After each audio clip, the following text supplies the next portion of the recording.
Salut à tous, c'est Pang de la chaîne, bienvenue sur cette vidéo qui aujourd'hui va parler d'auto-hypnose et d'une façon de faire pour les personnes qui n'ont pas beaucoup de temps ou ne prennent pas forcément le temps de faire leur session quotidienne d'auto-hypnose. Je vous invite de pouvoir pratiquer le plus possible, à savoir que quand vous avez une problématique, c'est utile de travailler régulièrement dessus, que ce soit d'un point de vue questionnement, orientation et peut-être mise à plat de certaines problématiques intérieures. Ça, c'est pour les personnes les plus avancées. Ou sinon, tout simplement avec des suggestions qui vont reprendre le visuel, l'auditif, le kinesthésique et vous concentrer sur l'obtention du résultat que vous attendez.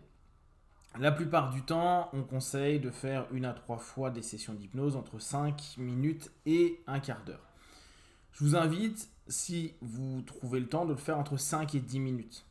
10 minutes max, et encore pour beaucoup de personnes, en termes de concentration, en termes de gestion de la transe, ça peut être un peu long. Donc n'hésitez pas à vous faire simplement des sessions de 5 minutes. Par contre, je vous invite réellement à timer vos 5 minutes. Vous prenez votre téléphone, vous mettez 5 minutes, vous fermez vos yeux, vous partez dans votre transe. Si à la fin des 5 minutes, vous n'avez pas eu l'impression de partir ou que vous n'avez pas eu l'impression de réussir à guider correctement votre transe, c'est pas grave. Vous laissez tomber pour aujourd'hui. Vaut mieux au moins une action qui a été mise en place avec une intention et une orientation plutôt que d'arrêter au milieu à dire ah je le sens pas, c'est compliqué, etc. Faites jusqu'au bout vos 5 minutes. Au pire, vous aurez fermé les yeux pendant 5 minutes et vous serez relâché un petit peu. Je vous rappelle que donc les sessions ne doivent pas forcément durer dans le temps et doivent être l'idée, doivent être dirigées par vous, par votre intention, par votre suggestion et, si vous êtes plutôt dans le questionnement, par les retours que vous allez avoir d'un point de vue visuel, auditif, kinesthésique, les pensées, les sensations, les perceptions diverses que vous allez prendre en compte. Je vous invite, pour partir facilement dans votre induction, de chercher à fermer vos yeux pendant un laps de temps. Donc, le to pretend du début de la Hellman fonctionne bien. Faites comme si vos paupières étaient collées jusqu'à ce que vous sachiez que vous ne pouvez plus les décoller. Une fois que vous êtes dans cet état, respirez profondément et dès que vous le souhaitez, vous essayez de les ouvrir et vous verrez que vous les maintenez fermés. Très bien. Une fois que vous êtes dans cet état, je décompte de 10 à 1. Entre chaque chiffre, je me relâche et je me focalise sur mon idée importante, sur le travail que je veux faire.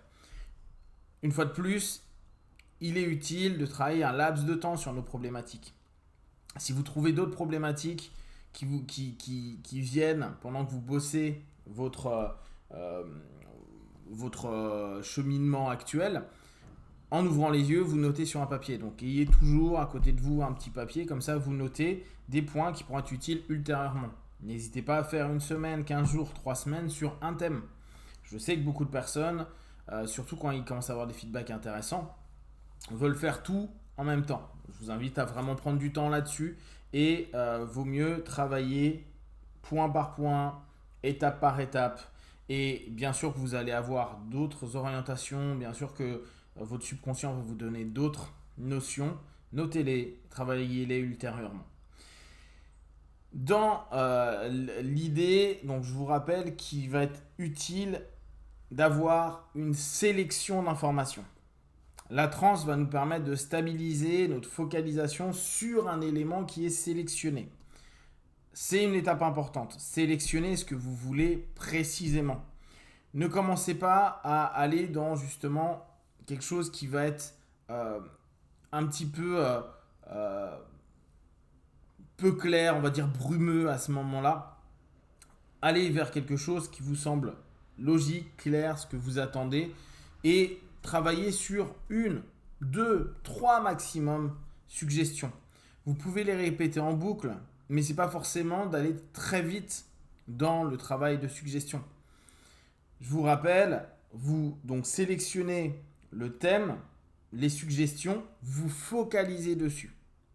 Pendant 5 minutes, dans ce rapport de détente et de retour vers vous, focalisez-vous sur une idée, celle d'obtenir les résultats qui vous intéressent.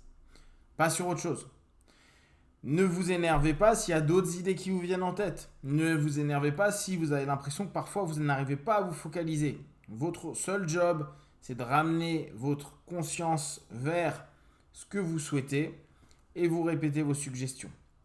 Vivez vos suggestions. Je vous rappelle, une suggestion, la plupart du temps, on la souhaite positive, orientée vers la résultante, progressive, de plus en plus, de mieux en mieux, chaque jour, un peu plus, etc., etc., pour vous permettre d'être dans cette expectative, d'être dans cette progression.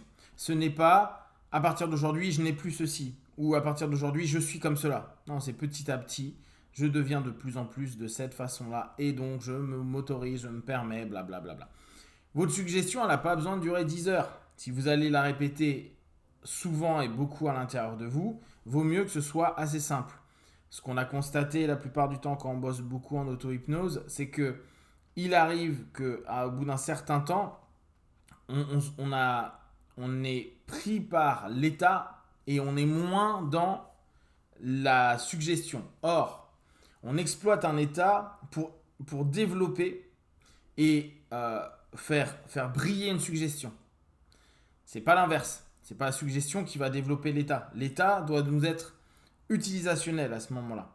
C'est soit on cherche un état pour se relâcher, se relaxer, s'apaiser, soit dans notre cadre d'auto-hypnose pour aller vers une orientation et donc pour nourrir l'impact de la suggestion par rapport à notre subconscient grâce à notre conscient à ce moment-là en contournant le facteur critique ou en diminuant le facteur de jugement qu'on a à l'intérieur de nous. Donc, cette idée-là, elle va être clé. C'est pas « Oh, je commence à me sentir bien » ou « Je commence à perdre le fil ». Si vous perdez le fil, vous respirez profondément, vous ouvrez les yeux 5 secondes, 6 secondes, 10 secondes et vous les refermez en vous refocalisant sur votre boulot.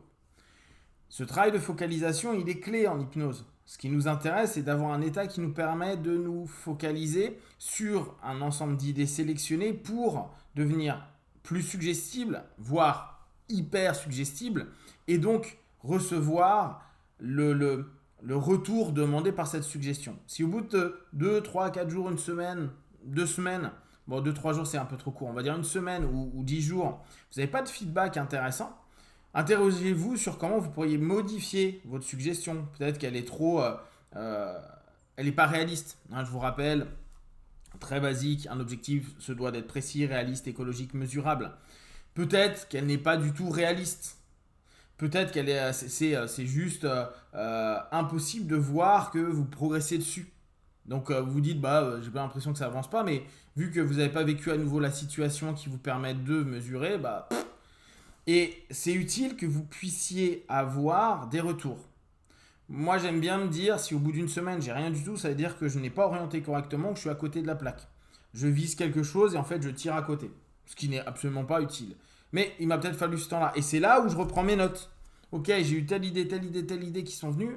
Comment je vais pouvoir... Peut-être qu'en réalité, mon subconscient était déjà en train de me donner de l'info, à me dire, mon pote, t'es complètement à côté de la plaque. C'est pas de ça dont on est en train de parler. C'est de ça. Et là, peut-être que en relisant, bien sûr pas quand vous êtes en transe, pas quand vous êtes dans votre exercice d'auto-hypnose, mais a posteriori ou au bout d'une semaine, vous allez vous dire, ah ok d'accord, je vais peut-être devoir bosser sur ça. Tiens, je vais créer une suggestion ou 2 suggestions sur ce sujet-là. Et je rebosse. Faites-le 5 minutes par jour. Ne commencez pas à faire super long et autres parce que plus le temps passe, plus votre transe va prendre de la place, va vous déséquilibrer. Et souvent, c'est là où les personnes disent « Je me suis perdu, je me suis endormi, je ne me souviens pas de ce qui s'est passé, je suis revenu à la fin du timer, etc. etc., etc. » Soyez proactif, soyez réactif, soyez observateur, soyez vous-même prêt à aller vers l'objectif qui vous intéresse et mettez ça dans de la régularité pour que vous puissiez avoir un feedback qui vous convienne. Si vous avez des questions et des remarques, partagez sur Facebook, YouTube, j'y répondrai le plus rapidement possible. Et comme d'habitude de tout ce que je propose, ne prenez que ce qui est bon juste pour vous. Testez, observez, analysez et concluez. Be one, ciao.